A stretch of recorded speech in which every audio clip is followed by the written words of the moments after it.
Some say that Vhagar is the largest dragon, but he's not the largest dragon to have ever set foot in Westeros. The truth is that dragons have been shrinking in size since the Doom of Valyria, with each generation producing smaller and smaller eggs. While Vhagar was the largest dragon of his time, Targaryens from Old Valyria would have likely scoffed at his size, finding it small compared to dragons of the past. The recently deceased dragon Meleys, also known as the Red Queen, was quite a large dragon. Meleys was one of the first dragons to lose her life to Vhagar's ambush during the Dance of Dragons. With Rhaenys as her final rider, Meleys was an experienced dragon whose sharp claws inflicted nonetheless heavy damages on Vhagar. Next largest dragon is none other than the famous Caraxes, also known as the Bloodworm. Renowned for his tremendous speed and combat experience, it is argued that his agility and aggression would give him an advantage in direct confrontation against the giant and slow Vhagar.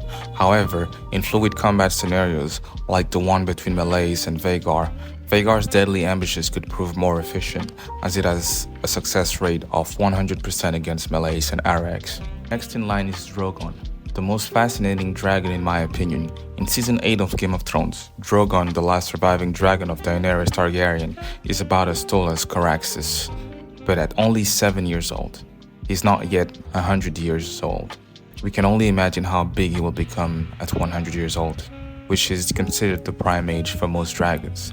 There are many mysteries surrounding the origins of Daenerys dragons. Most theories, however, point to them being eggs lost and fossilized from ancient Valyria, which sets them apart from most Targaryen dragons. Dragons from ancient Valyria were the largest dragons, which brings us to the biggest dragons ever known.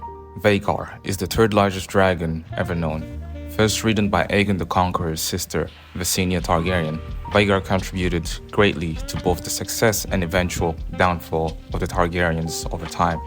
In second place comes Meraxes, the silver dragon, who unfortunately lost her life some 100 years before the events of House of Dragons in a battle alongside her rider.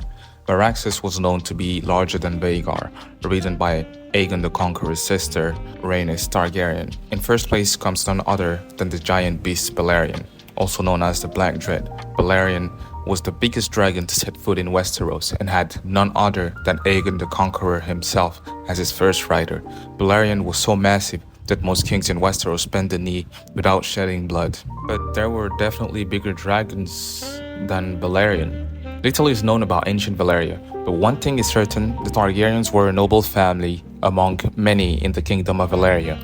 From the information available, it appears that despite the Targaryens being a noble household of Valyria, they were not in a ruling position like they later were in Westeros. This was likely because other noble houses had bigger dragons, and the large dragons of Old Valyria surpassed anything that we know of. I know very little about Old Valyria, and I will dedicate a video to it next time. Drop a comment down below if I missed something or made a mistake, or share your thoughts. Don't forget to like and subscribe.